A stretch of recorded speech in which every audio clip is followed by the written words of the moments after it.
Ciao! And welcome back to Little Red Roaming. I'm your host, Little Red, in this little corner of the internet that we hang out on, and I'm here to talk to you about travel and, my advice and my experiences, and to tell you some of my, my personal, the things that I've learned while traveling about myself and about the world. I owe you guys an apology because it's been 2 weeks since I posted a video. Life's just been a little bit crazy. I'm in the middle of planning a move and helping plan a wedding. So please bear with me if things aren't quite on time for a little while, but I will be doing my best to get videos out on a more consistent basis if I can, or at least get them out as often as I can. That being said, today we're going to talk about couchsurfing again, which is what we talked about in the video that I put out 2 weeks ago. So if you don't know what couchsurfing is, please watch the previous video to this one, because today I'm just going to tell you one of my many stories from couchsurfing. And this is actually the worst couchsurfing experience I've ever had. So I was staying in Tavernal. It's a little village outside of Florence, and this couchsurfer had agreed to show me around Florence for the day. So I took the bus, which is about 40 minutes from Tavernal into Florence, and met up with him. His name is Lorenzo. Lorenzo started off nice, he seemed fine. Early on in our day, he started kind of grabbing onto my hand though, and not in a let me hold your hand while we walk, in a nice way. He grabbed onto it with this really tight grip that actually left me feeling like I was being dragged around, or that I was not really allowed to walk away if I wanted to. It was very disconcerting for me, and so little red flags started going off. I'm sorry. Please don't mind my birds. They're apparently in very good moods today, probably because it's a little warmer and the sun is out. They're, a few rooms down and you can still hear them. I'm apologizing for that. There's not much I can do to quiet them down. Anyway, so as the day went on with Lorenzo, we went to a coffee shop, which had these little balcony areas that you could sit down and drink your coffee and read books if you wanted.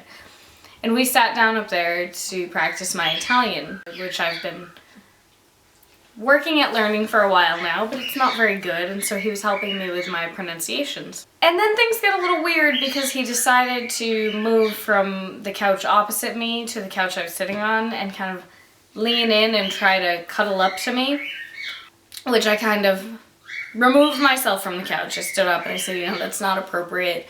I'm not interested. You need to stop. And he, oh yeah, that's fine. Everything's fine.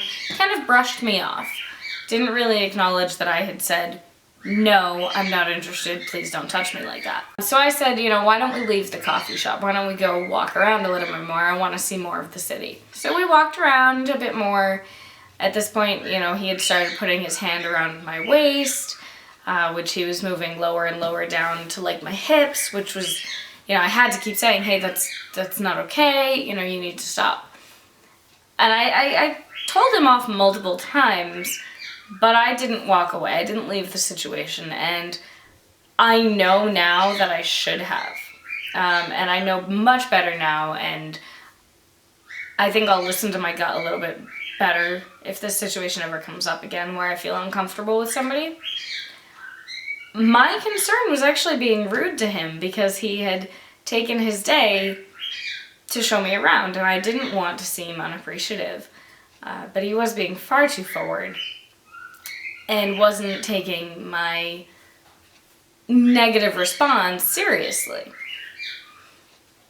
So we went to the Garden of Roses, which is a beautiful place to see the whole skyline of Florence. We were in this garden. He kind of sat down under a tree off to the side, and I kind of kept walking around. I was taking pictures of the skyline and really just enjoying the flowers and the fresh air. And he kept saying, no, come sit with me, come sit with me. So I finally went and I sat down, but I sat down 3 feet away from him and kept playing with my camera, kind of, keeping my hands busy.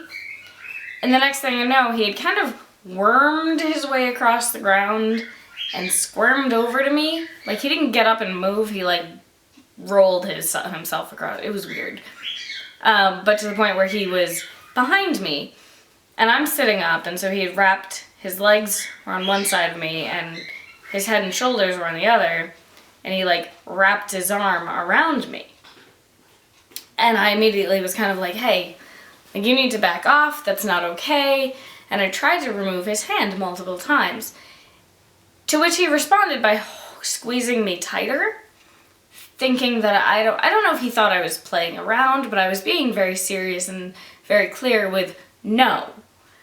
No is the same in Italian or English, so there's no way he could have mistaken that. And then he actually like lifted his arm up under my breasts, so he was kind of shoving his arm into my breast. And to me, that was when not just the little alarm bells going off, but like my brain just flashed red and it just said, get away. I suddenly burst into motion. I physically flung myself away from him, grabbed all my things, and took off. I won't say that I ran, but I definitely wasn't just taking a stroll away, because I thought he was gonna follow me, and I didn't know if he was gonna be mad or what he was capable of. You gotta remember, I didn't really know this guy. He was somebody that I met through couchsurfing. So I was afraid, because he had clearly at this point not taken my comfort level seriously. He hadn't taken me seriously when I'd said no multiple times and had physically tried to push him off of me multiple times. So I took off, kind of hid myself in this little stone archway where I let my dad know where I was, and let my dad know what had happened and that I was safe, but I, wasn't with the couchsurfing person anymore. Which, safety note on that, always let somebody know when you're going to be with a couchsurfer that you haven't met with yet. Hiding under this little archway, I get a message on my phone through WhatsApp from Lorenzo. He says, oh, you left your jacket behind.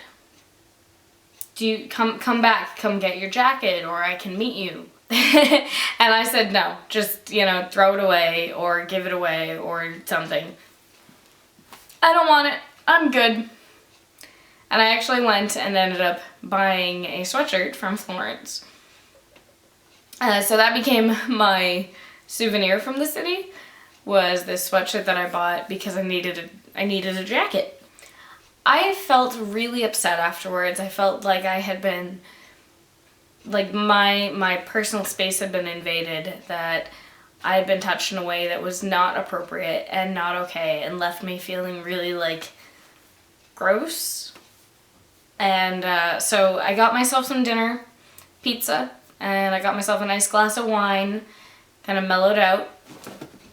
And then I went back to my hostel, where I emailed the couchsurfing support team, and I told them what happened. I said, I'm really, this was very upsetting to me, and I don't want another solo female traveler to go through a similar experience with this gentleman.